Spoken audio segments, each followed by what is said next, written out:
여러분, 오늘 이제 우리가 읽은 말씀이 가인의 죄에 대한 심판이면서 또 동시에 은혜를 베푸시는 이야기인데, 여러분, 죄를 지은 사람에게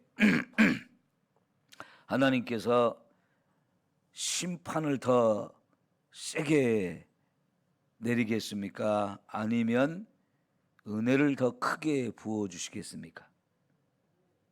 심판과 은혜, 어떤 것이 더 클까요? 은혜가 크다.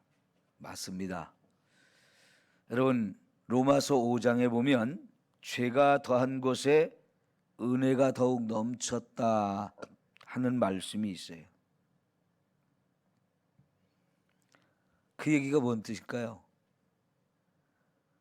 아무리 죄가 많아도 그 죄를 용서하기 위해서 하나님은 더 큰 은혜를 베푸신다는 겁니다. 죄인도 살리기를 원하셔요. 그 죄인을 살리기 위해서는 그 죄인에 대한 심판도 분명히 있지만 그 심판을 훨씬 뛰어넘어서 그 영혼을 감동시키고 그 사람을 감화시켜서 하나님의 은혜를 받아들이고 거기 엎드려서 하나님의 은혜를 구하게 만드시기 위해서는 하나님의 은혜가 훨씬 더 크게 임하는 거지요. 우리 인간의 입장에서 생각하면 이거는 큰 죄다, 이건 작은 죄다, 이렇게 알 수 있는 것들이 좀 있어요. 그래서 우리도 다른 사람이 죄진 거에 대해서 뭐 그럴 수도 있지 하고 이렇게 넘어가는 부분이 있는가 하면, 아우 저런 쳐 죽일 놈, 세상에 저런 죄를 짓는 놈이 있어? 막 분노하고 저런 죽여야 돼, 죽여야 돼. 그냥 죽여도 그냥 죽이면 안 되고 건수한 시내 사람들이 다 모여가지고 바늘로 다 콕콕 찍어서 죽여야 돼. 뭐 이런 식으로 분노하면서 막 그걸 못 참는 경우가 있어요. 이번에 조둔순이라는 사람이 12년 형기를 마치고 석방되어 나올 때 큰 사건이 되었죠. 왜 그래요? 많은 사람들이 몰려와서 분노하는 거예요. 저놈 더 세게 벌을 받았어야 되는데 12년 동안 있었던 건 너무 짧다. 내가 죽이겠다. 막 이런 사람들이 얼마나 많았어요. 사람들도 다 분노하고 내가라도 처단해야 된다라고, 저런 놈은 죽여야 된다고 이렇게 말하는 경우가 많거든요. 그런데 여러분, 하나님은 그런 사람에게조차도 벌을 내리기보다는 은혜를 주기를 더 기뻐하시는 분이에요. 그래서 벌을 완전히 안 주는 건 아니고요, 벌을 주기는 합니다. 그 죄에 대한 충분한 대가를 치르게 하고 거기에 맞는 형벌을 내리십니다. 그러면서도 하나님은 그 죄 속에서 그 벌을 받으면서 이 사람이 충분히 자기의 죄가 뭔지를 깨닫고 회개해서 돌이킬 수 있는 기회를 하나님이 주시는 거예요. 여러분, 가인이 동생을 죽일 만큼 무슨 큰 사건이 있었나요? 아벨이 뭐 형을 크게, 형의 마음을 상하게 하는 그런 일이 있었나요? 제사 문제였어요. 근데 거기에 시기심이 생기고 그 시기심이 생기면서 또 점점 그 마음이 악해지면서 결국은 동생을 죽이기까지 했는데, 아무리 생각해봐도 아벨한테 형에게서 이런 대접을 받을 만한 문제가 없어요. 동생을 이렇게 죽여야 됐다 할 만한 그런 큰 사건이 없었거든요. 그런데도 죽였어요. 살인은 죄 중에서도 정말 심각한 죄라고 생각하는데, 자, 그 가인에 대한 심판을 하시는 과정 속에 하나님이 너는 동생을 죽였으니까 너도 죽어야 돼 하면서 가인을 죽였습니까? 안 죽였습니까? 안 죽였어요. 벌은 내리셨지만 그 벌 속에 네가 살인자니까 너도 죽어야 된다면서 죽이지 않았어요. 그런데도 가인이 이렇게 이제 살아갈 수 있는 기회를 하나님이 주셨단 말이죠. 아무리 큰 죄인이지만 죄인도 세상을 살아갈 수 있는 기회를 주셨어요. 왜 주시는 거예요? 네가 지금은 심각한 죄인이고 벌을 받아야 되지만 너도 살아야 된다.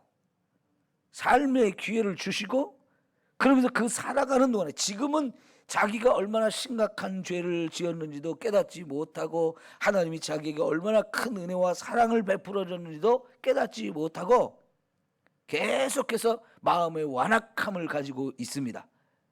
자기가 지은 죄보다 하나님 내린 벌이 더 무겁다고 하면서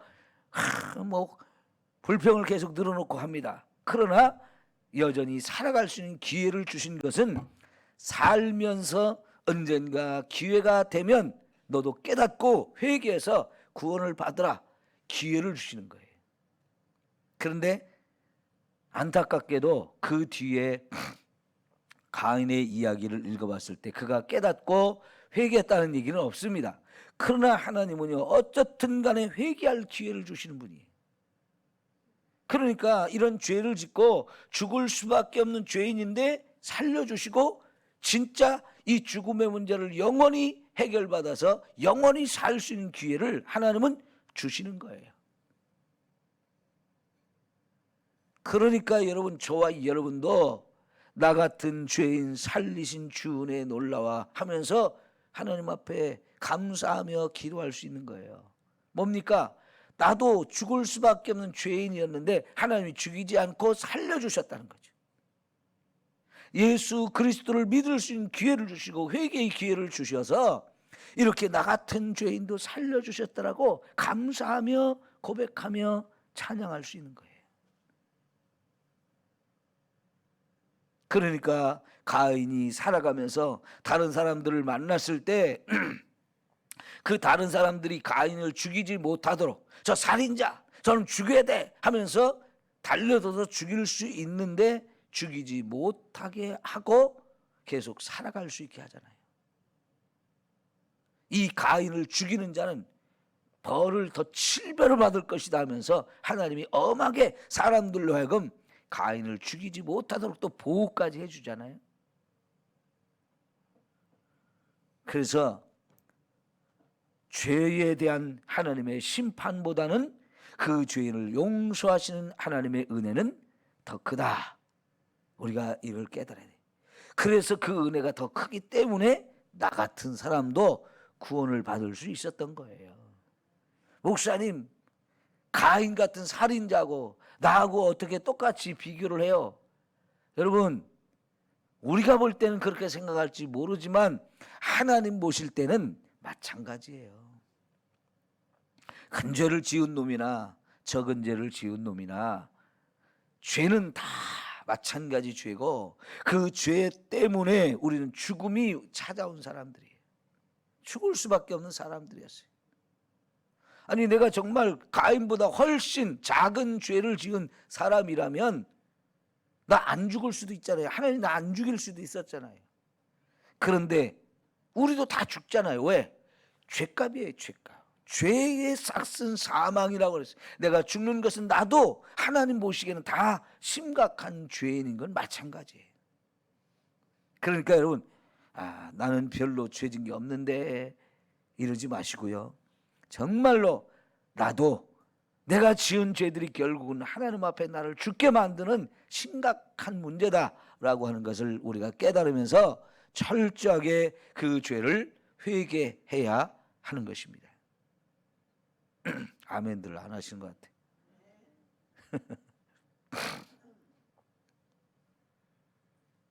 자, 여러분,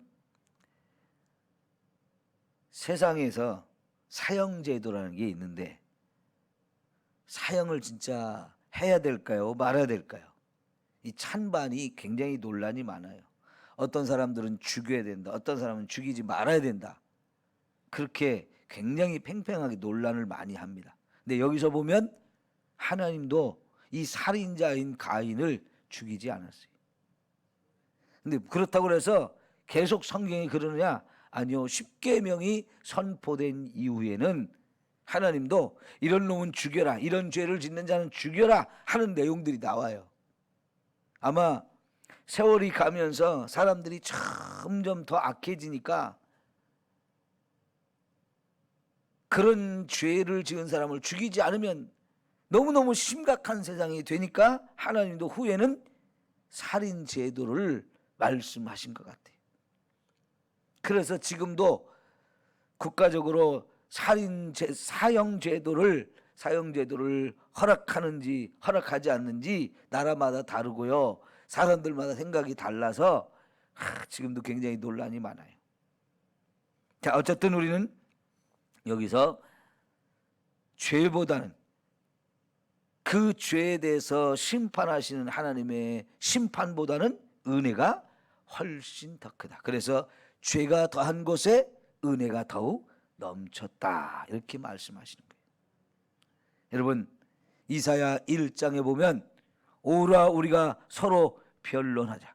너희 죄가 주홍같이 많을지라도 흰눈같이 양털같이 많을지라도 내가 다 용서하리라. 여러분, 아무리 심각한 죄가 있어도 아무리 많은 죄를 지었어도 하나님은 오라는 거예요. 그래서 우리가 얼마나 많은 죄를 지었는지를 한번 따져보자. 그리고는 그 죄를 하나님 앞에 다 쏟아놔. 그러면 내가 그 죄 아무리 많고 양털같이 많고 주홍같이 붉을지라도 다 내가 씻어주겠다. 이게 하나님의 은혜예요. 그런 은혜를 하나님이 나 같은 사람에게 베푸셨어요. 그런데 여러분, 여기 이제 하나 더 생각해 봅시다. 이 가인이 왜 이렇게 동생을 죽였을까? 별 문제도 없는데 가인이 동생을 죽이는 이 끔찍한 살인죄. 제가 며칠 전에 가인이 동생을 죽일 수밖에 없었던 원인 3가지를 말씀드렸었죠. 생각나세요? 잊어버렸어도 괜찮아요. 여러분, 첫째는 아담과 하와로부터 죄가 유전되어서 이 가인이 죄인이라고 하는 것을, 유전된 죄가 그 속에 있어서 이런 죄를 짓게 됐다는 원인이 첫 번째라고 했어요. 두 번째가 예배를 실패했기 때문에, 예배를 소홀히 여기고 예배를 하나님 앞에 제대로 드리지 않았기 때문이라고. 세 번째는 말씀이 없기 때문이라는 거죠. 하나님 말씀을 무시해버리고 살기 때문이라는 거죠. 자, 그런데 제가 이제 그때 하나 말씀드리지 않은 게 있는데 사실은 그게 더 중요한 거였거든요. 근데 오늘 말씀드리는 것은 제가 지난 금요일 날 창세기 3장 15절에서 영적 전쟁에 관한 얘기를 했잖아요. 이 영적 전쟁을 여러분에게 이제 말씀드리고 나서 이 문제를 말씀드리려고 이제 빼놨는데, 그게 뭐냐면 가인이 이렇게 될 수밖에 없었던 것은 이제 사탄이 가인을 좌지우지했기 때문이라는 거예요. 여러분, 요한일서 3장에 보면 죄를 짓는 자는 마귀에게 속한다 말씀하셨어요. 사람이 죄를 지으면 마귀가 자꾸 그를 삼킨다는 거예요. 마귀의 종이 되어진다는 거예요. 그래서 또 뒤쪽으로 조금 더 가면 그 말씀 다음에 가인이 어떻게 이렇게 살인자가 되었느냐 하는 말씀을 하실 때에 가인이 악한 자에게 속해서 그렇다는 거죠. 다시 말하면 마귀에게 속한 자가 되었기 때문에 이렇게 동생을 죽이는 끔찍한 살인자가 되었다는 것을 우리에게 가르쳐 주고 있어요. 그러니까 가인이 이렇게 심각한 죄를 짓게 된 그 가장 큰 원인은 죄인이 되니까 더 사탄이 그를 사로잡고 더 큰 죄를 짓게 만들더라는 거지. 여러분, 이러한 일이 오늘 저와 여러분에게도 얼마든지 있을 수 있는 일이에요. 사탄은요, 온갖 수단과 방법을 가리지 않고 저와 여러분을 죄를 짓게 만들고, 죄를 짓고 나면 그 다음부터는 너는 내 밥이다, 내 종이다 하면서 완전히 사로잡고 완전히 끔찍하고 무서운 죄를 짓게 만드는 거예요. 여러분, 감옥에서 교도관으로 일하면서 많은 사람을 전도한 박효진 장로님이라고 여러분 많이 이름 들어보셨고 간증도 들어보셨죠? 그분의 간증 중에 이런 이야기가 나와요. 서울의 구치소에 근무를 하는데 그때 당시에 자기 어머니 아버지를 도끼로 때려 죽이고 형과 형수도 도끼로 때려 죽이고 조카까지 가족 5명을 도끼로 때려 죽인 살인자에 대한 이야기가 나와요. 그 당시 그게 우리나라에서 제일 컸었던 살인죄다 해가지고 아주 심각했었다는 거죠. 근데 이 죄수를 감옥으로 이제 구치소로 이렇게 호송해 오던 날 거기서 이 박효준 장로가 처음 봤는데 자기가 거기서 보안계장으로 있었기 때문에 감옥에 처음 들어오던 날, 구치소에 처음 들어오던 날 면담을 하게 됐대요. 둘이 앉아가지고 면담을 하는데 조금 이야기를 하다 보니까 휙 돌아앉아 버리더래요. 그래서 저놈이 왜 그러나 그러는데요, 돌아앉아가지고 사람은 둘이 마주 앉아서 이야기를 하다가 휙 돌아앉아 버리면서 이제 이 장로님의 이야기들을 무시해 버리는 거죠. 그래서 확 돌아서더니 둘레둘레 이렇게 쳐다보더라는 거예요. 주위를 이렇게 이쪽도 보고 저쪽도 보고 막 이렇게 둘러보더라는 거예요. 그러면서 막 무수하더래요. 근데 그 순간 이 장로님의 마음에 갑자기 뭔가 답답해지면서 뭔가 짓누르는 그런 것이 있더라는 거예요. 근데 얘가 왜 그러느냐면은 얼굴을 보는 순간 진짜 살인죄를 저지를 만한 그런 얼굴이 아니더라는 거죠. 근데 사람이 보면 심각한 죄를 지을 만한 그런 얼굴을 가진 사람도 있잖아요. 그래서 감옥에서 이렇게 교도관으로 있다 보면 얼굴 보면 요놈은 살인죄 짓는지, 요놈은 도둑놈인지, 요놈은 사기꾼인지, 요놈은 강간범인지 이런 것들이 웬만하면 보인다는 거예요. 근데 얘는 아무리 얼굴을 봐도 살인죄를, 그렇게 끔찍한 죄를 질 만한 그런 얼굴이 아니었는데 왜 죄를 졌냐고, 그렇게 무서운 죄를 졌냐고 얘가 몇 마디를 하는데 이상하더라는 거예요.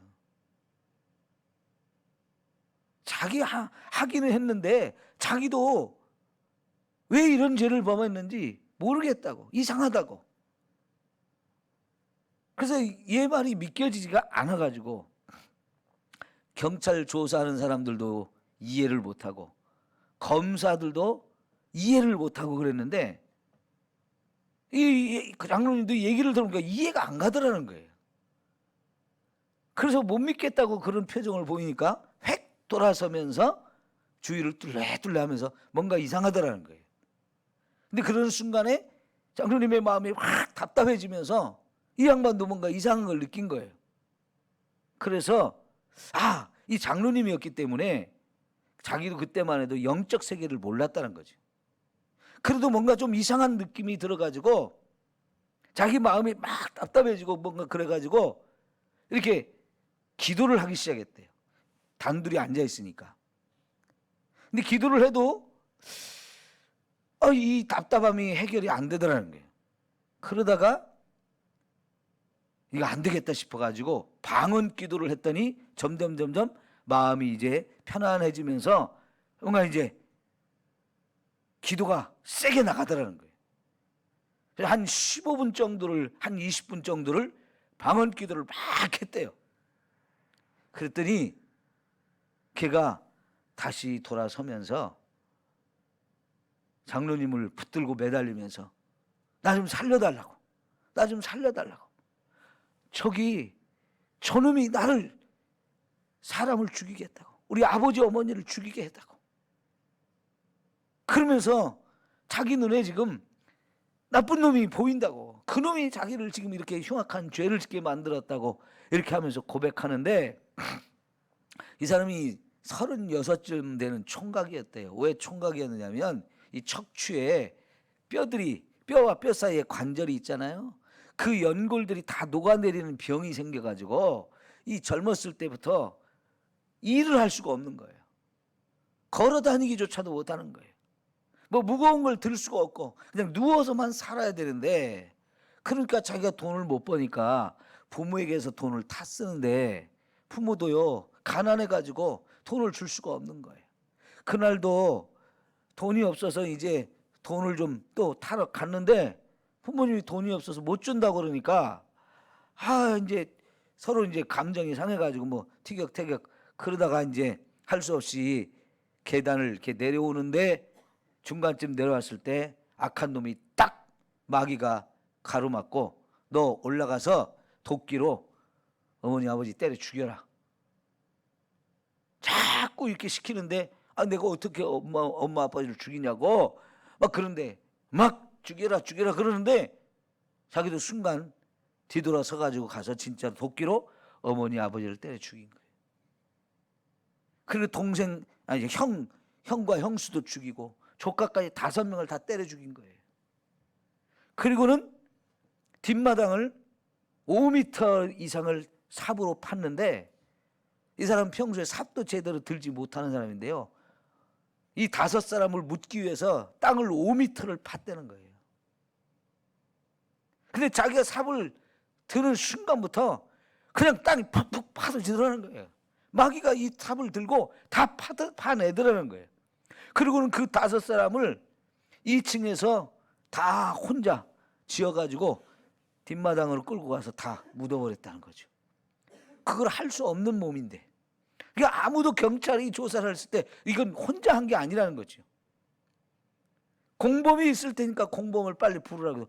공범이 있어야죠. 그러니까 수사가 안 끝나는 거예요. 그러니까 아무리 말을 해도, 악한 놈이 나를 그렇게 했다고 말을 해도 경찰이 알아듣습니까? 검사가 알아듣습니까? 공범이 있다고 계속 다그치기만 하니까 이 사건이 해결이 안 되는 거예요. 근데 이 사람을 구치소에 보내가지고 이제 이 장로님을 만났는데, 장로님이 기도하는 순간 이 놈이 갔다는 거예요. 그러니까 얘가 자기도 살았다고, 자기를 살려달라고 그래가지고 걔를 붙들고 복음을 전했는데, 다 믿을 것까지 해놓고 끝에 가서 안 받아들이더라는 거예요. 그래서 새벽이 되도록 계속 복음을 전해가지고 결국은 얘가 구원을 받았는데, 그런 살인자는요 사실 사람들이 다 안 믿으니까 결국은 마귀가요 자기한테 이제 형수과 동생, 조카까지 다 죽이고 난 다음에 이 경찰서에 잡혀와서 있는 동안에 이제는 너 죽어라, 이제는 내가 너를 죽인다 하면서 너 죽어라 자꾸 그러더라는 거예요. 그래서 이제 자기가 죽으려고 하니까 말이죠. 이런 사람은요 그냥 여기다만 하는 수갑만 채우는 게 아니고 이렇게 몸을 묶어서 움직이지 못하도록 이 수갑도 채우고 몸에도 막 가죽으로 만든 가죽 옷을 입혀가지고 이렇게 움직이지 못하도록 그렇게 만들어 놓는다는 거예요. 왜냐하면 그런 사람들은 자살할 가능성이 많기 때문에. 근데 실제로 마귀가 막 계속 너 죽어라 이제 나는 내가 너 죽일 거다 하면서, 그러니까 자기가 이제 자살을 하려고 마음을 먹고 있었는데 이 마귀가 떠난 거예요. 그래서 자기가 죽고 싶은 마음이 싹 사라진 거예요. 그 자기도 이제 살았다고 하면서 장로님 붙들고 매달면 나 좀 살려달라고. 그러니까 네가 살려면 예수를 믿어야 된다고. 근데 처음에는 받아들일 것 같지 하다가 계속 거부를 하더라는 거예요. 근데 마지막으로 야, 마귀가 떠났는데 멀리 안 떠났어. 지금 여기 가까이 있어. 네가 예수를 믿으면 다시는 저놈이 못 들어오지만 네가 예수를 안 믿으면 또 들어온다. 결국 그 말에 나 그럼 살려달라고 예수 믿겠다 그래가지고 예수를 이제 영접을 한 거예요. 그리고 이제 새벽녘에 방으로 들여 보내놓고 한 2, 3일 있다가 가보니까 한 방에 9명 정도가 이렇게 있는데 문을 열기 전에 문으로 이렇게 유리로 이렇게 보니까 얘는 벽 쪽으로 돌아 앉아가지고 성경을 보고 있더라는 거예요. 그 몸을 가지고. 그리고 나머지 8명은 그냥 다 자기 일을 하고 있었는데 문을 열고 들어가니까 얘가 깜짝 놀래가지고 막 그 몸으로 기어와가지고 또 장로님을 보면서 너무 반가워가지고 막 좋아서 어쩔 줄을 모르더라는 거예요. 그러면서 보니까 그동안 이 감옥에 들어온 지 그 방에 들어간 지 3일이 됐는데 말 한마디를 서로 주고받지 못한 거예요. 왜냐면요, 보통 감옥에 누가 들어온다면 벌써 감옥의 사람들이 다 아는 거예요. 그 안에 있는 사람들이. 그러니까 이 사람이 아주 너무나 큰 살인자가 들어온다니까 그 방에 있던 사람들도 다 무서워가지고 어떤 놈이 오나 했는데 들어오자마자 아무 말도 안 하고 성경책을 이 장로님이 하나 줬는데 그걸 가지고 성경을 읽기 시작하더니 계속 성경만 보더라는 거예요. 그러니까 그 방에 있던 사람들도 무서워서 말 한마디도 못 붙이고 있는데 장로님이 들어오니까 얘가 장로님한테 막 달려와가지고 막 옷을 붙들고 막 좋아가지고 어쩔 줄 몰라가지고 막 그러는데 거기서 이제 서로 소개를 다시 하고 대화를 주고받는 중에 이 사람이 예수를 믿게 됐다는 것을 알게 된 거예요. 그러면서 그동안 이 사람이 그런 살인죄를 짓게 됐던 이유를 쭉 설명하고 결국은 마귀에 의해서 이렇게 됐다는 것을 알게 됐으니까 마지막에 그 마귀가 지금 멀리 안 갔다. 이 말을 들으니까 그 감옥에 있는 9명이 다 쫄아가지고 말이죠. 그놈이 혹시 그럼 나한테 오는 거 아닌가 해가지고 겁이 나가지고 아주 나도 살려달라고 막 그래가지고 결국 그 감옥에 있던 한 방에 있던 9명이 다 예수를 믿게 됐다는 거예요.